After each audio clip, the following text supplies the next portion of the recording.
ఈ మీనరాశి వారికి జూన్ నెల 2024 సంవత్సరానికి గాను ప్రొఫెసర్ డాక్టర్ ముల్లపూడి సత్యనారాయణమూర్తిని నేను మాసరాశి ఫలితాలు చెప్తున్నాను.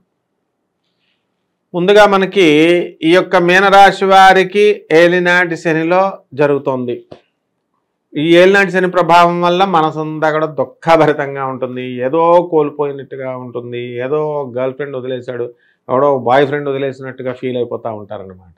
కాబట్టి ఈ విధమైనటువంటి మానసిక ఆందోళన అనేటటువంటిది మీకు వస్తుంది.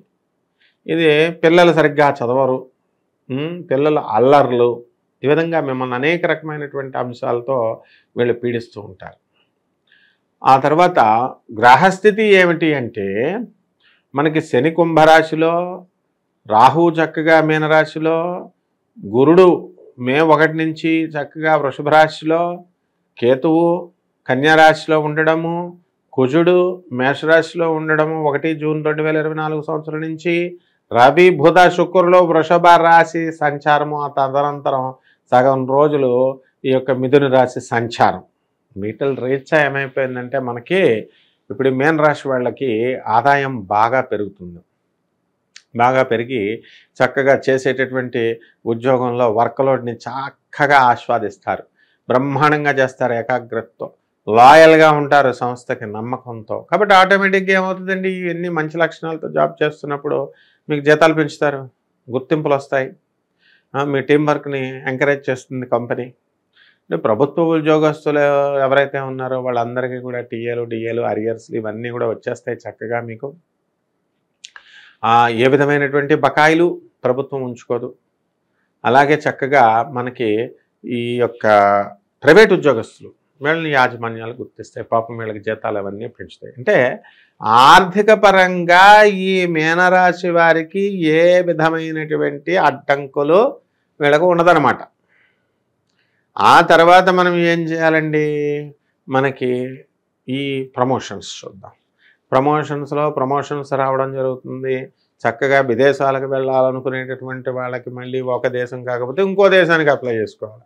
అప్పుడు ఆటోమేటిక్గా ఉద్యోగాలు విదేశాలకు వెళ్ళాలని కలలుగనేటటువంటి వాళ్ళందరూ కూడా కళ్ళు కూడా తీరుతాయి. ఇక ఏమండి వాళ్ళంతా విదేశాలకు వెళ్తే ఎవరికి కావాలా, విదేశాలకు వెళ్ళకపోతే ఎవరికి కావాలా? రైతు గురించి 4 ముక్కలు చెప్పండి గురువుగారు. రైతు లేకపోతే మనకి తిండి లేదు, వెన్నుముక్క, రైతు వెన్నుముక్క మన దేశానికి అని చెప్పాడు. కరెక్ట్. అప్పటి నుంచి నేను ఇంతకుముందు ఒక రైతు గురించి 1 ముక్క 2 ముక్కలో చెప్పేవాడిని. ఆయన చెప్పింది కరెక్ట్ ఆ రైతు. కాబట్టి ఈ రైతులు ఏ పంటలు వేయాలి చెప్పమన్నాడు చక్కగా. కాబట్టి ఇప్పుడు మనకి జూన్ నెలలో రొటీన్గా వచ్చేటటువంటి పంట మీరు వరి వేస్తారు. వర్షాలు ఇంకా అప్పటికే స్టార్ట్ అవుతాయి కాబట్టి మనకి ఈ లోపల మనం ఈ ఎండాకాలంలో కూరగాయలు మనం వేసుకోవడం, ఆ తర్వాత చక్కగా ఇమీడియట్ పంటకు వచ్చేటటువంటి కమర్షియల్ క్రాప్స్ కూరగాయలు ఇలాంటివన్నీ వేయడము, తద్వారా రైతు మంచి ఆకుకూరలు ఇలాంటివి ఇవన్నీ చేయడం మంచిదన్నమాట. పూల చెట్లు ఇవన్నీ కూడా. అదేవిధంగా ఈ యొక్క చేపల రొయ్యల చెరువులు ఆక్వాకల్చర్ వాళ్ళు అవి వేయండి చక్కగా. చక్కటి లాభాలు మీరు తీయడం జరుగుతుంది. జన్మంలో ఉన్నటువంటి రాహువు చక్కగా మీకు అద్భుతమైనటువంటి అదృష్టాన్ని ఇస్తాడు, సడన్గా గ్రోత్ ఇస్తాడు మీకు. అలాగే గతంలో సడన్ డౌన్ఫాల్ ఇచ్చి మిమ్మల్ని ఏడిపించినటువంటి ఆయన ఇప్పుడు డెవలప్మెంట్ అనేటటువంటి చూపిస్తాడు. ప్రతిదాన్ని కూడా హేతుబద్ధంగా ఆలోచించడము, సైంటిఫిక్గా శాస్త్రీయబద్ధత అనేటటువంటిది మీరు చూసుకోవడము, ఇలాంటి విషయాల మీద మీకు ఏకాగ్రత అనేటటువంటిది చూపిస్తాడనమాట. కాబట్టి విద్యార్థులు ఎవరైతే ఉన్నారో మరి ఆ విద్యార్థులంతా కూడా చాలా ఎక్కువగా చదవాలి, లేకపోతే ఫెయిల్ అయిపోవడం అనేటటువంటిది తథ్యం.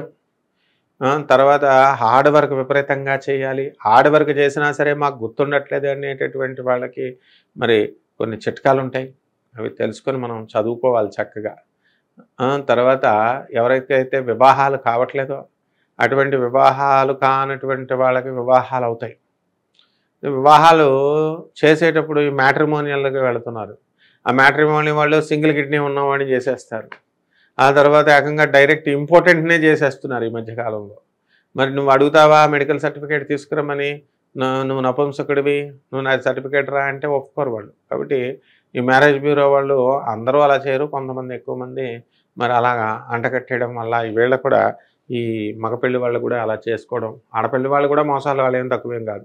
ఈ విధంగా దీనివల్ల మరి జీవితాలు లైఫ్లు పోతాయి అనవసరంగా ఇద్దరివి కూడా. కాబట్టి అలాంటి మోసపూరితమైనటువంటి ఆలోచన విధానాన్ని ఈ యొక్క జన్మరాహు ఈ నెలలో ఇస్తాడు. కాబట్టి ఈ మీన రాశి వాళ్ళు కొంచెం జాగ్రత్తగా మనం నిజాయితీగా ఉండడానికి ప్రయత్నించాలా, అవతల వాళ్ళకి కూడా మనం నిజాయితీ ఇవ్వడానికి ప్రయత్నించాలా. అప్పుడు ఏ విధమైనటువంటి గొడవలు ఇవన్నీ కూడా ఉండవన్నమాట.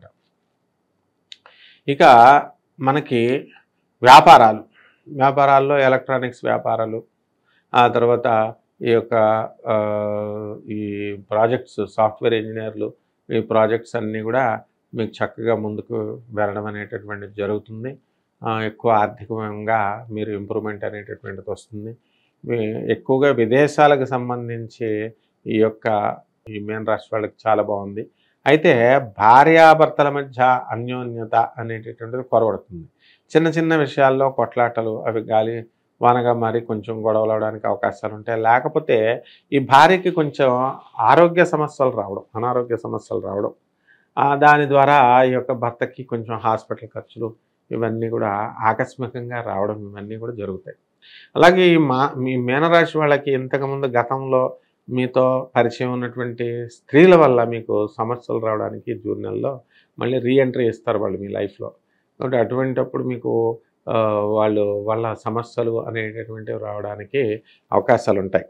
కాబట్టి మీన రాశి వాళ్ళకి ఏంటంటే వాళ్ళ పిల్లల చదువుల విషయమై కొంచెం జాగ్రత్తగా వాటి మీద దృష్టి పెట్టడము.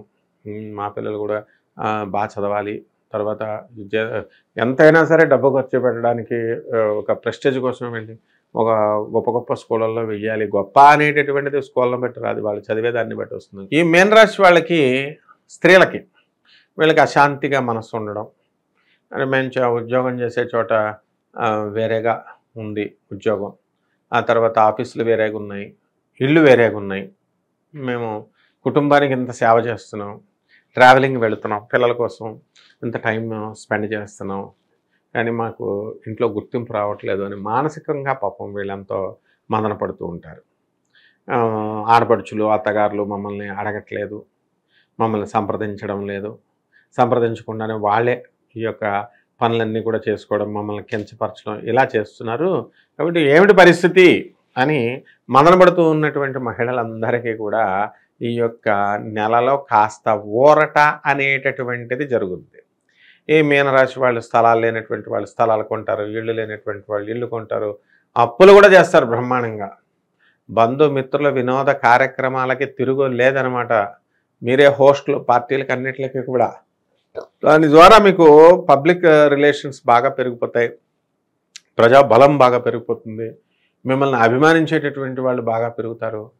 మీ బంధువుల్లో ఉన్నటువంటిగా ప్రతి బర్త్డే ఫంక్షన్లకి, తర్వాత ఫ్రెండ్స్ పెళ్ళిళ్ళకి, వీటికి కూడా ప్రతిదానికి వెళ్ళడం అనేటటువంటిది మీ యొక్క గొప్పతనానికి సూచన అనమాట. వెళ్తారు చక్కగా, డబ్బు ఖర్చు అయిపోయినా డోంట్ కేర్, అవన్నీ కూడా ఏం పట్టించుకోరు మీరు.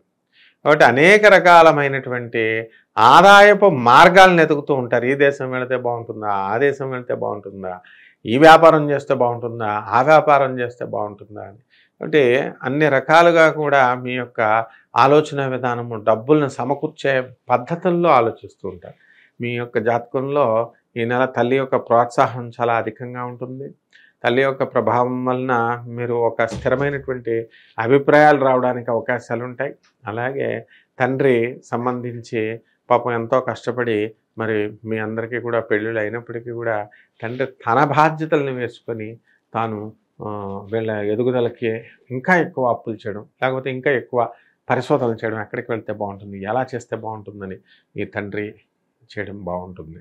అలాగే ఈ యొక్క మీనరాశి వాళ్ళకి పిల్లలు సంతానం కలుగుతుంది, మనవాళ్ళు మనవరాలు వీళ్ళంతా కూడా మరి లేకపోతే పిల్లలు వీళ్ళ వల్ల వీళ్ళకి చక్కగా వీళ్ళ ప్రవర్తన, వీళ్ళ ఆటలతో, వీళ్ళ సుఖ సంతోషాలతో వీళ్ళకి సంతోషం కలగడం ఇవన్నీ కూడా జరుగుతాయి. ఇక రెమెడీస్ దగ్గరికి వచ్చేసరికి మీనరాశి వారికి మనము ఏనాటి శని జరుగుతుంది కదా, అందుకని శని జపం చేయండి, శని స్తోత్రాలు చదవండి, శనికి కిలోంపావు నల్ల నువ్వుల నల్లని వస్త్రాన్ని శనివారం నాడు ఉదయం 8 గంటలకి దానం చేయండి. అలాగే చక్కగా శనివారం నాడే కాకుండా ప్రతిరోజు కూడా నవగ్రహ ప్రదక్షిణ చేయండి. ముఖ్యంగా శనివారం నాడు చక్కగా శనీశ్వరుడికి తైలాభిషేకాన్ని చేయండి. ఓం శనైశ్చరాయ నమః అనేటటువంటి మహామంత్రంతో మీరే వేసేయచ్చు. అంటే ఈ శని దేవాలయాల్లో అభిషేకం స్త్రీలు వేయకూడదు, స్త్రీలు రాకూడదు, లోపలికి రాకూడదు, పురుషులు వస్తే షర్టులు ఇప్పేయాలి, ఇవేమీ అవసరం లేదు నిబంధనలు. శనీశ్వరుడికి మళ్ళీ పూజ చేసిన తర్వాత కాళ్ళు కడిగేయాలా, నెగిటివ్ వైబ్రేషన్స్, దరిద్రం పోయింది, దరిద్రాన్ని ఇంటికి తీసుకురాకూడదు. తర్వాత ఈ యొక్క బట్టలు కూడా శనీశ్వరుడికి అక్కడే తలంటి స్నానం చేసేసి మీరు బట్టలు అక్కడే వదిలేసి మేము చక్కగా ఈ కాళ్ళు కడిగేసుకుని వచ్చేస్తాము. ఇలా మీరు అంతా కూడా వేరే వేరే వాళ్ళు ఎవరో చెప్పారని చెప్పి పిచ్చి పిచ్చి పనులు చేస్తే శనీశ్వరుడు ఇంకా యొక్క ఏలినాటి శని ప్రభావం ఇంకా అధికం అవుతుందన్నమాట. ఊరుకోడు శనీశ్వరుడు. మీరు తప్పులు చేసుకోవడం ఏమిటి, మీరు శనీశ్వరుడి దగ్గరికి వెళ్ళడం ఏమిటి, మీరు ఆయనకి అభిషేకం చేయడం ఏంటి, ఆయన ఇన్సల్ట్ చేస్తూ కాళ్ళు గడగడాలు, బట్టలు వెనక్కి తిరిగి చూడకుండా అక్కడ వదిలేయడాలు, ఆ చెప్పిన వాడికి బుద్ధి లేకపోతే చేసేవాడికైనా ఉండాలి. కాబట్టి ఇలా జాగ్రత్తగా ఒక పద్ధతిలో మీరు చేసుకున్నప్పుడు మంచిగా శనీశ్వరుడు ఓం శనైశ్చరాయ నమః అనే మంత్రంతో జపం చేయండి. అలాగే శనివారం నాడు చక్కగా మీరు ఏం చేయాలంటే వెంకటేశ్వర స్వామి వారికి కానీ ఆంజనేయ స్వామి వారికి కానీ మీరు చక్కగా పూజ చేయండి శనివారం నాడు. మరి శని గురించి భయపెట్టేటటువంటి వాళ్ళందరూ కూడా ఇప్పుడు మా చిన్నప్పటి నుంచి వింటున్నాం. మా అమ్మగారు కూడా ఎవరైనా శనీశ్వరుడు పంతులు గారు ఒకసారి వచ్చాడు, ఇక్కడ శని ఇక్కడ ఆయిల్ ఇక్కడ పెడుతున్నానండి మీ వరండాలో, ఇప్పటికే బయటికి వెళ్ళి వస్తాను, ఇంకో చోటకి వెళ్ళి వస్తానని ఇంకో కస్టమర్ దగ్గరికి వెళ్తుంటే అక్కడ ఎందుకు పెట్టారు, పెట్టనివ్వలేదన్నమాట. అంటే ఆ భయం మీరు పోగొట్టుకోండి.